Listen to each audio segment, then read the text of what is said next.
గురుగారు న్యూమరాలజీ అనేది మనకి పేరు పెట్టుకునే పేరు మీద గానీ, వీటి మీద గానీ పనిచేస్తుంది అనేసి మనకు తెలుసు సాధారణంగా. ఇప్పుడు చూసుకున్నట్టయితే గనక రాష్ట్రాల మీద గానీ, దేశాల మీద గానీ, ఊర్ల పేరు మీద గూడా పనిచేస్తుంది అనేసని అంటారా? న్యూమరాలజీ పరంగా చూసుకోవచ్చు అంటారా? 100కి 100 పాళ్ళు పనిచేస్తుందమ్మా. హ్మ్. ఎక్కడ ఒక చోట మనం ఒక పేరు అనేది పెడతామో హ్మ్.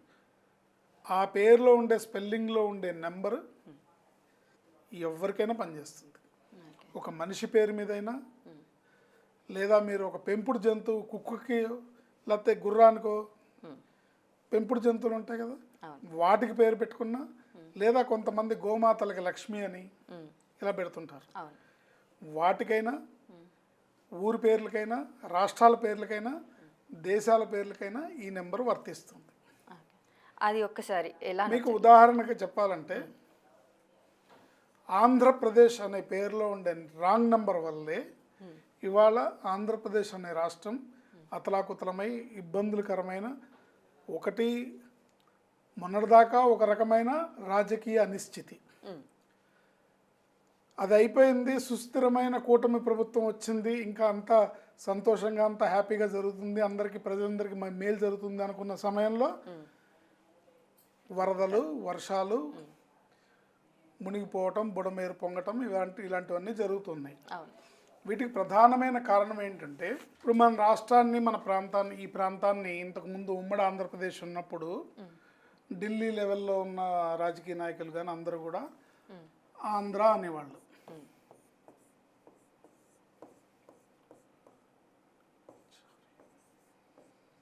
ఈ ఆంధ్ర అనే పేరులో ఉండే నెంబరు తర్వాత ఆంధ్రప్రదేశ్ ANDHRA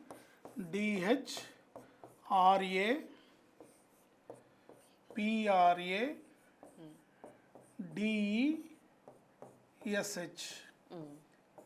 ఈ ఆంధ్రప్రదేశ్. ఈ ఆంధ్రాలో 6 అక్షరాలు ఉన్నాయి, ఆంధ్రప్రదేశ్లో 13 అక్షరాలు ఉంటాయి.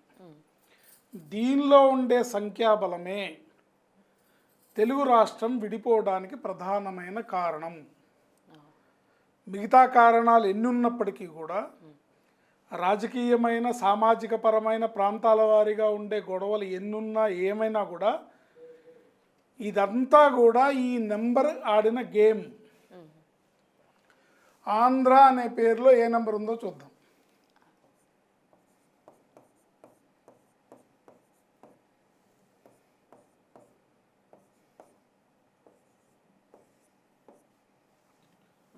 ఒకటి 6 10 15 2 17 18. ఈ 18వ నెంబర్ని రాంగ్ నెంబర్ అంటాం. ఎక్కడ 18వ నెంబర్ ఉన్నా కూడా అక్కడ విధ్వంసం, టెన్షన్స్, గొడవలు, కొట్లాటలు, కుమ్ములాటలు అన్నీ ఉంటాయి. తర్వాత ఇంకో సిస్టంలో 6 4 10 18 18 9 27 28, అక్షరాలు 6, నెంబర్ 28. 6 1 కాంబినేషన్ కలిస్తే విధ్వంసం, 6 1 కాంబినేషన్ వస్తే విధ్వంసం. సో ఇది ఆంధ్రాలో ఉంది. ఇకపోతే ఆంధ్రప్రదేశ్లో ఏముంది మనం చూస్తే 63వ నెంబర్ అనే నెంబర్ ఉంటుంది. ఇట్లా నెంబర్లు వేసి లెక్క పెడితే ఈ 63వ నెంబర్ అనే నెంబరు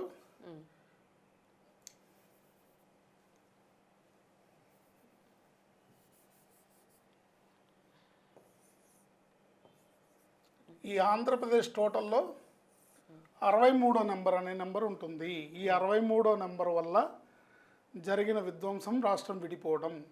సరే, ప్రాంతాల వారీగా ఎవరి సెంటిమెంట్స్కి వాళ్ళకి విలువిచ్చి అన్నదమ్ముల్లా కలుసున్నాం, అన్నదమ్ముల్లా విడిపోయామని తెలంగాణ అనుకున్నా కూడా ఈ నంబర్ యొక్క ప్రభావం ఈ రాష్ట్రం మీద పడుతుంది కాబట్టి ఎక్కువగా డ్యామేజ్ జరుగుతుంది.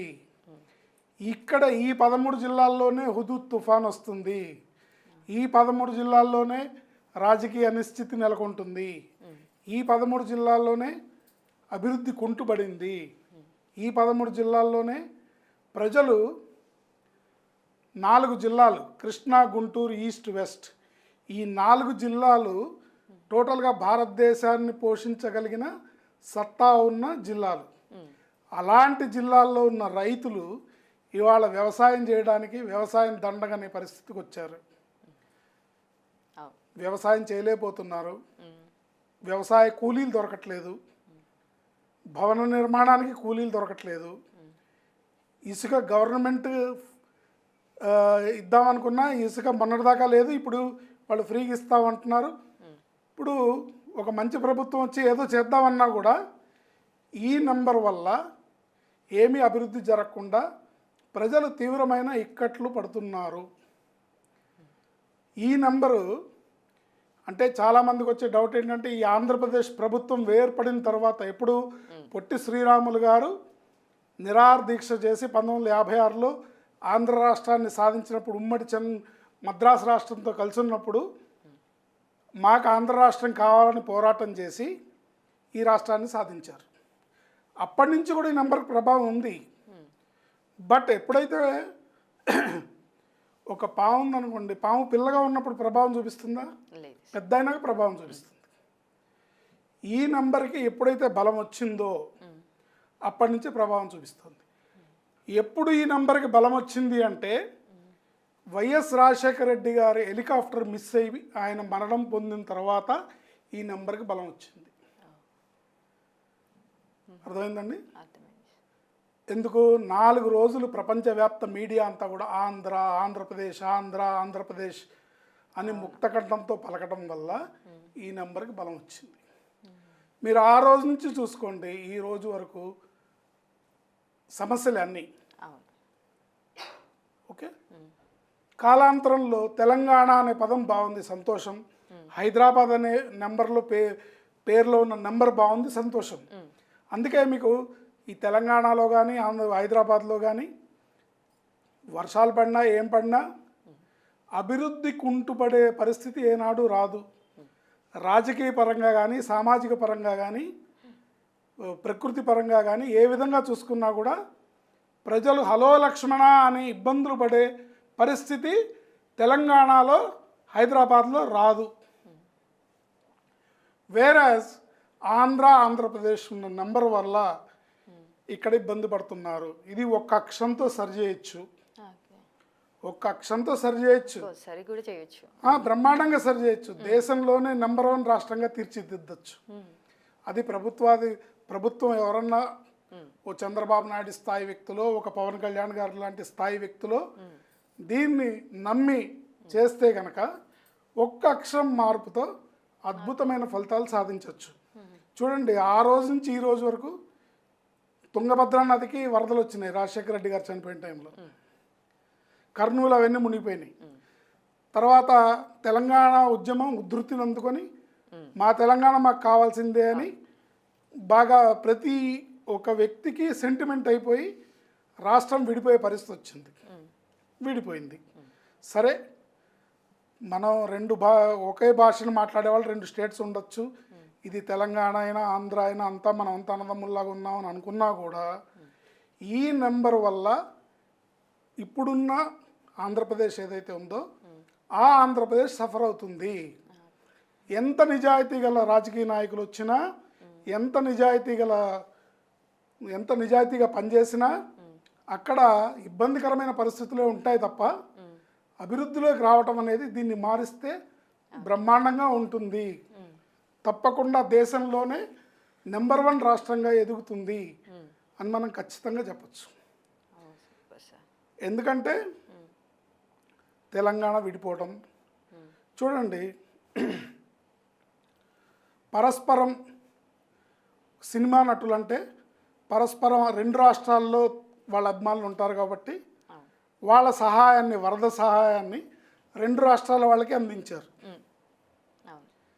కానీ పవన్ కళ్యాణ్ గారు ఉప ముఖ్యమంత్రి, ఆయన ఆ రాష్ట్రంలో రాజకీయంలో యాక్టివ్గా ఉన్నారు.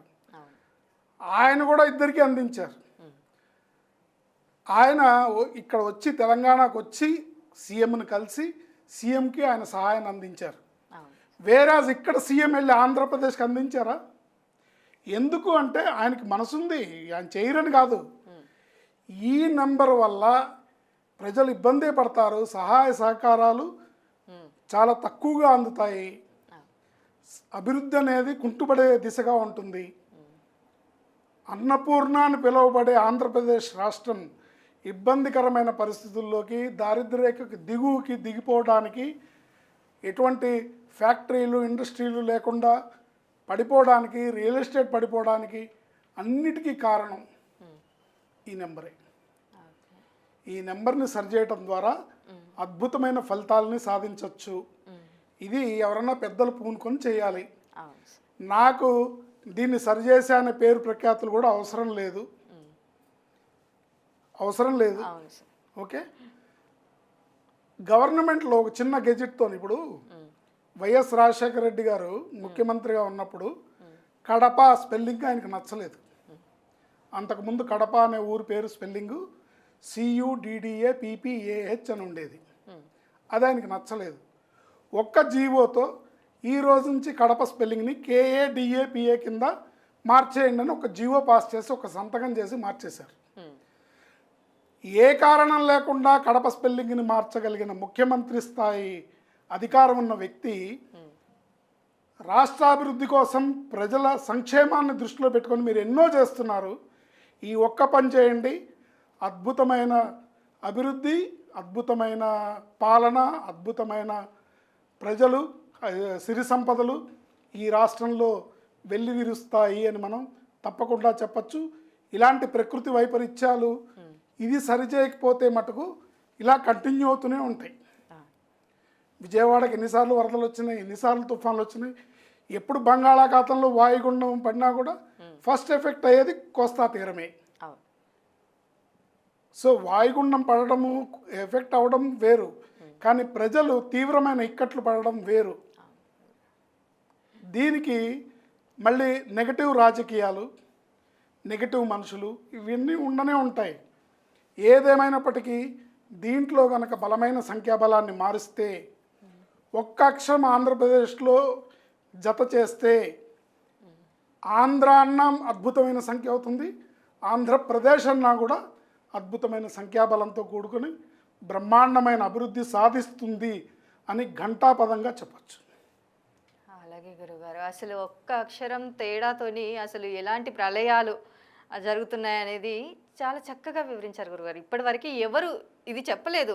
ఒక ఆంధ్రప్రదేశ్ రాష్ట్రం పేరులో కనుక చూసినట్టయితే ఒక్క చిన్న లెటర్ని చేర్చడం ద్వారా ఇది మారుతుంది అనేసి మీరు చాలా 63వ నంబర్ ధైర్యంగా, రావణాసురుడు లాంటి క్యారెక్టర్ ఉన్న నెంబర్గా చెప్పుకోవచ్చు. విధ్వంసం సృష్టించడమే ఆ నంబర్ ధ్యేయం. ఈ 18వ నెంబర్కి అదే ధ్యేయం.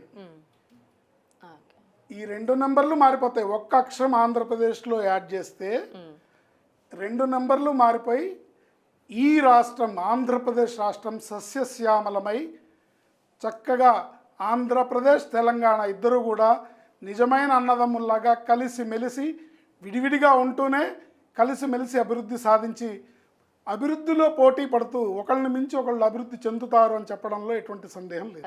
న్యూమరాలజీలో ఇంత అది ఉంది, పట్టు ఉంది అనేసి కూడా చాలా చక్కగా వివరించారు గురువు గారు. ధన్యవాదాలు.